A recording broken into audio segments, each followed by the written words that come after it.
Hello everyone, my name is Urvisha Patel, working as an assistant professor in Computer Engineering Department at Mahatma Gandhi Institute of Technical Education and Research Center, Navsari. Let's continue with unit number 3, Introduction to Data Mining. We have already learned about data mining and KDD process.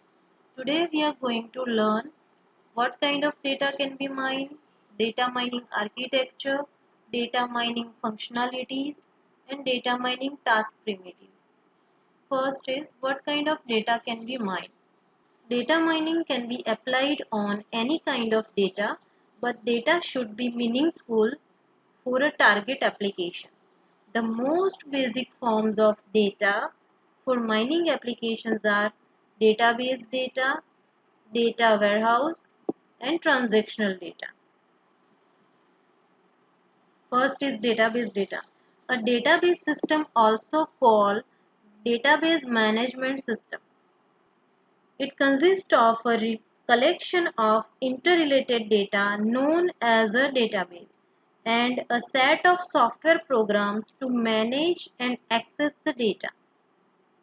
Collection of interrelated data means a relational database. It is a collection of tables. Each table has unique name. Each table consists of a set of attributes. Set of attribute means columns and stores a large set of tuples. Tuples means record or rows.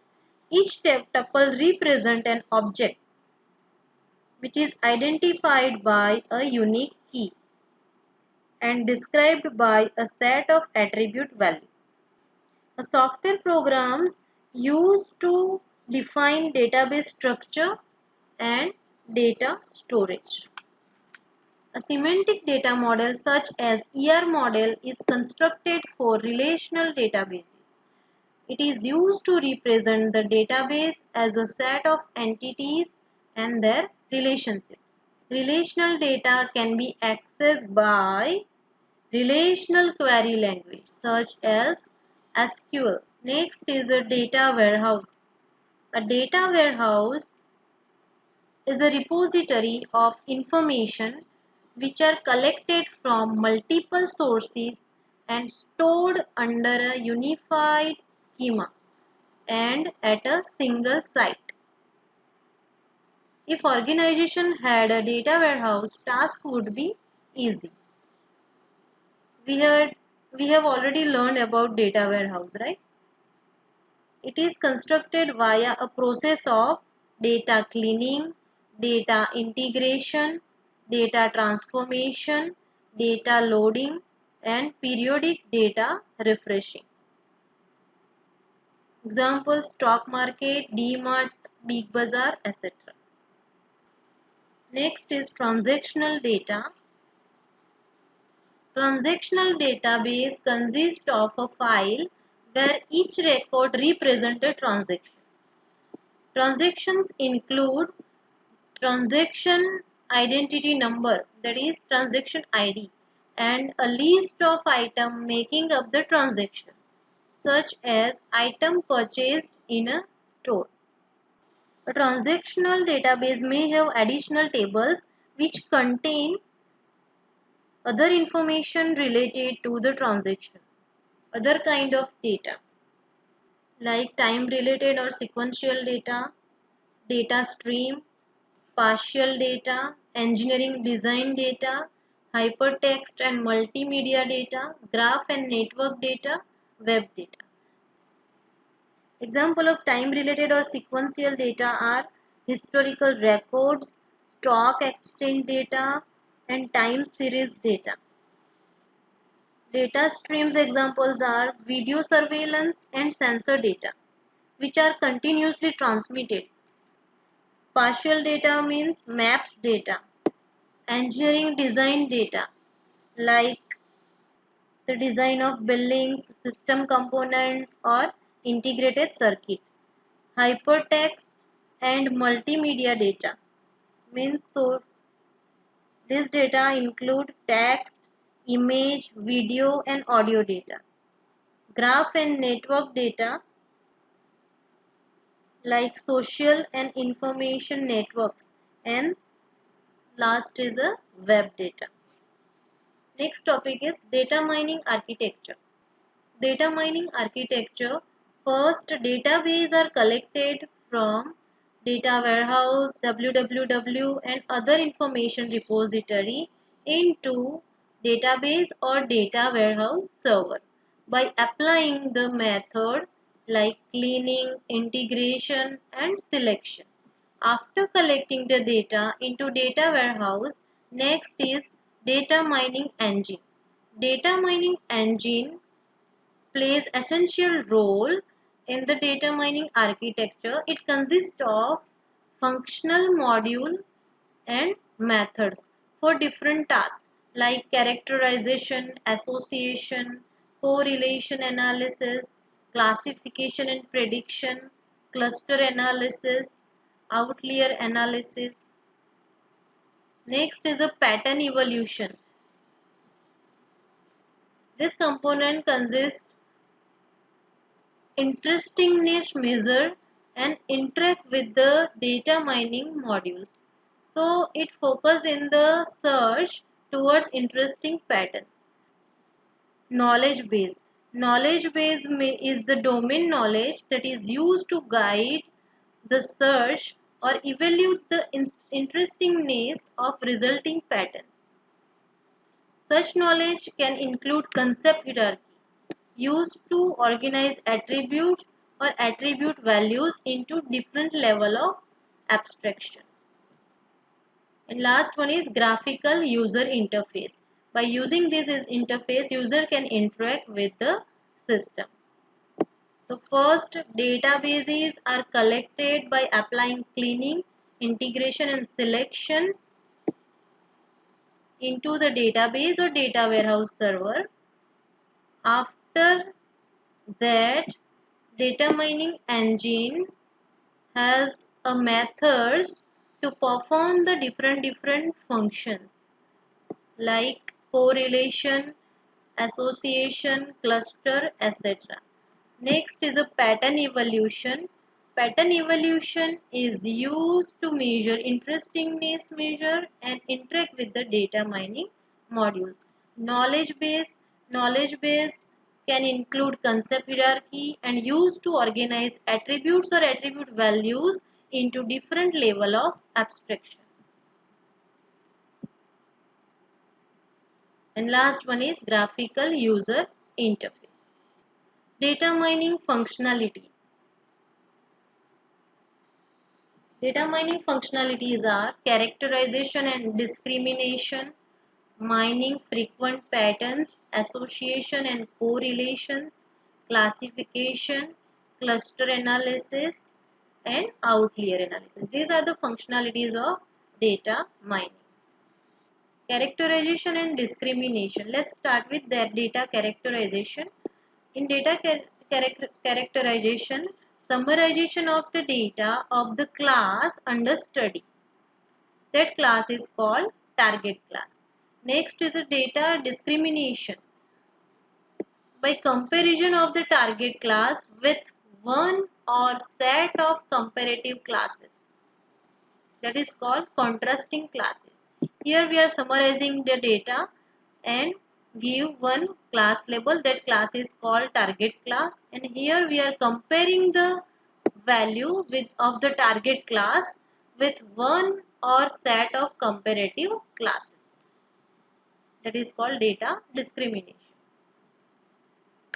Mining frequent patterns, association and correlation. There are many kinds of frequent patterns, including frequent item sets, frequent subsequences. We can also say sequential pattern and frequent substructures, etc. Frequent item set means a set of items that often appear together in a transactional data set. For example, milk and bread, which are frequently bought together in a grocery store by many of the customers. So milk and bread are called frequent patterns. This is a typical association rule. If X person is buying a computer, that person will buy a antivirus software. Here 0.5 is the support and 75% is the confidence. A confidence of 75% means that if a customer buys a computer, there is a 75% chance that he or she will buy software as well. Support 0.5%. Support 0.5% means 0.5% of all the transactions under analysis show that computer and software are purchased together. 0.5% means 0.55% of all the transaction under analysis show that computer and software are purchased together. This association rule involves a single attribute. So, this rule is referred to as single dimension association rule because here we are using only single attribute. If we use multiple attribute this side, then this rule is referred to as multidimensional association rule. Next is a classification and label prediction. Classification means it is the process of finding models based on some training example. Training example means we have some training data. By analyzing the training data, we are constructing the model. Describe and distinguish classes or concept for future prediction. Here we have some data. By analyzing data means we have some values of the attributes. By analyzing 2 or 3 attributes, we are predicting the value of other attribute. Example, classify countries based on climate. So we have the data of one attribute. This is one attribute, climate. By using this data, we are classifying the country. Classify cars based on gas mileage. We have the value of the attribute gas mileage. By using this value, we are classifying the cars. Methods of classification we will learn further in this subject, such as decision trees, naive Bayesian classification, support vector machines, neural network, rule-based classification, pattern-based classification, logistic regression, etc. And these are the applications: direct marketing, classifying disease, etc. Cluster analysis. Cluster analysis is known as unsupervised learning. Unsupervised learning means class label is unknown. In classification we have class label, but in cluster analysis we don't have class label. Group data to form new categories, that is cluster. Principle of cluster analysis is maximizing intra-class similarity and minimize inter-class similarity. Clustering can be used to generate class label for a group of data. So here suppose we have the data of the customers of all electronics. Maximizing intra-class similarity means in this class, inside this one class, maximum general properties of the persons are same. Here also properties of the persons are same. Here also properties of the persons are same. And minimizing interclass similarity means there is minimum similarity between class 1 and class 2. Minimum similarity between this person's property and this person's property. So same properties persons are gathered in cluster. Outlier analysis. Suppose this is one cluster. Inside this cluster, we have the person have same properties, and these two are outside the cluster. These 2 points are outside the cluster. So this is called outlier. Outlier means a data set which is outside the cluster. The behavior of these two persons are different from the behavior of these clusters. Outlier analysis is used in some applications like fraud detection. Last topic is data mining task primitives. Data mining task primitives can be classified into two categories. First is descriptive and second is predictive. Descriptive data mining tasks include cluster, correlation, etc. These tasks present the general property of the data stored in database. The descriptive tasks are used to find out patterns in data. Next is a predictive. This task predict the value of one attribute on the base of value of other attributes. Example, customer or product prediction at sales store. Thank you.